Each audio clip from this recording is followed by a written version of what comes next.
क्या भारत जोड़ो यात्रा कांग्रेस के लिए बन पाएगी संजीवनी? नमस्कार, स्वागत है आपका नेशन न्यूज 10 में और मैं हूं आपके साथ ईशा खान।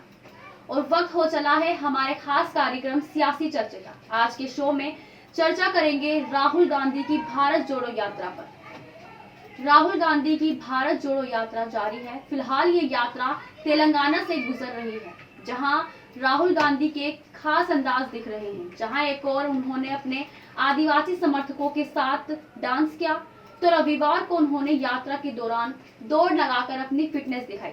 आपको बता दें, राहुल गांधी ने 7 सितंबर 2022 से भारत जोड़ो यात्रा की शुरुआत की। ये यात्रा कुल 3570 किलोमीटर होगी और ये 12 राज्यों, 2 केंद्र शासित प्रदेशों के अंतर्गत आने वाले 113 स्थानों और 65 जिलों से होकर गुजरेगी।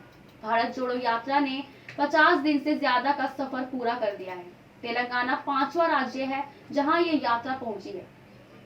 इससे पहले तमिलनाडु, केरल, कर्नाटक और आंध्र प्रदेश से होकर गुजरी है। राहुल गांधी भारत जोड़ो यात्रा के लिए अपनी उस छवि को भी बदलने की कोशिश कर रहे हैं जो भारतीय जनता पार्टी ने उनकी खराब कर दी है।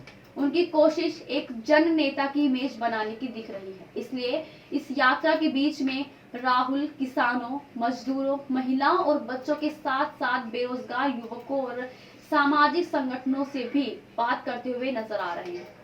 ये कोई पहला मामला नहीं जब कोई नेता इस तरह की यात्रा कर रहा है। महात्मा गांधी से लेकर लाल कृष्ण आडवाणी तक इस बात की मिसाल है।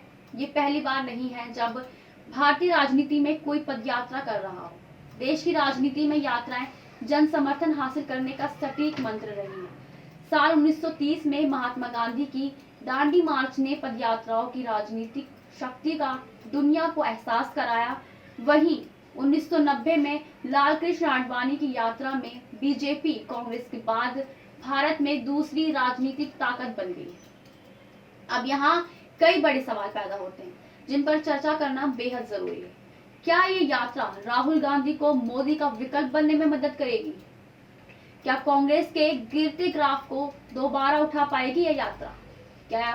क्या इस यात्रा से कांग्रेस को कोई बड़ा फायदा मिल सकता है और लोगों के बीच उनकी इस यात्रा को लेकर क्या असर दिख रहा है? ये बड़े अहम सवाल है जो निकलकर सामने आ रहे हैं। यात्रा के असर की झलक बीजेपी शासित राज्य कर्नाटक में दिखी।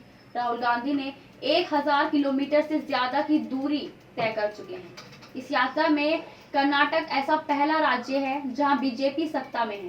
कर्नाटक में राहुल गांधी की यात्रा को उन इलाकों में भी जन समर्थन मिला है जहां कांग्रेस की स्थिति बहुत अच्छी नहीं है। इस वजह से राज्य के बीजेपी नेताओं को राजनीतिक और प्रशासनिक तौर पर सक्रिय होना पड़ा।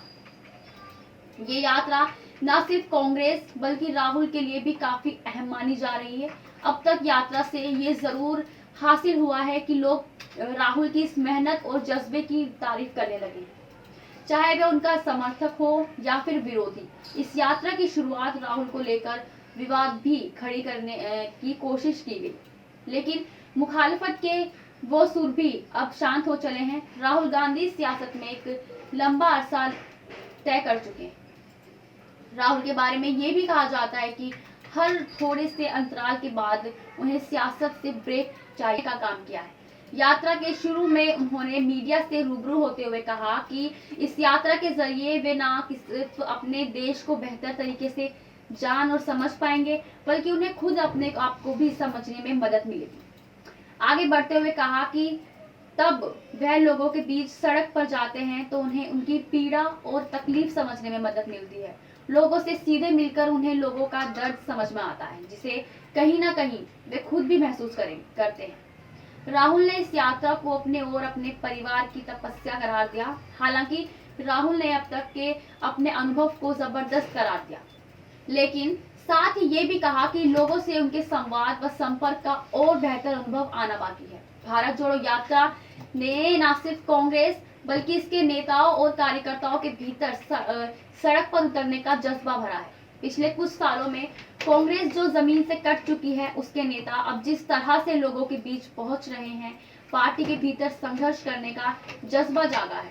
राहुल जिस तरह से लगातार आम लोगों से जुड़े, राष्ट्रीय मुद्दे को उठा रहे हैं, उससे लोगों को दिलचस्पी और कांग्रेस की तरफ ज्यादा बढ़ी है। कांग्रेस को लग रहा है कि वह मुद्दे तो पहले भी उठाते रहे हैं, लेकिन अब जैसा रिस्पॉन्स मिला है वैसा पिछले एक दशक में शायद ही मिला। यात्रा में पहले तमिलनाडु, केरल, अब कर्नाटक में जिस तरह से आम लोग हुजूम के रूप में आ रहे हैं, वे दिखता है कि लोग इससे जुड़ रहे हैं। महंगाई, बेरोजगारी और अमीरों के लिए काम करने जैसे आरोप लगातार मोदी सरकार पर लगाते रहे हैं। राहुल गांधी जनता से कहते रहे हैं कि सरकार गलत कर रही है। इस यात्रा से राहुल गांधी जनता को उस सवाल का जवाब देने की कोशिश कर रहे हैं जो कई लोग पूछते हैं कि अगर नरेंद्र मोदी नहीं तो फिर कौन। इस यात्रा से राहुल गांधी से संदेश दे रहे हैं कि कांग्रेस बीजेपी का विकल्प है। हालांकि अभी भी कांग्रेस और राहुल गांधी को जनता के सामने एक रोड मैप रखना है, जिससे वो उन खामियों को दूर करेंगे जो बीजेपी सरकार के दौरान उन्हें दिखती है। राहुल गांधी और कांग्रेस को इस यात्रा से कितना फायदा होगा, यह आने वाले वक्त बताएगा। राहुल गांधी ने कई बार कहा है कि मैं ये यात्रा अपनी बात कहने के लिए नहीं बल्कि लोगों को सुनने के लिए कर रहा हूँ। उनकी जो प्रेस कॉन्फ्रेंस इस यात्रा के दौरान हुई है, उनमें देखा गया है कि राहुल गांधी अब पहले से ज्यादा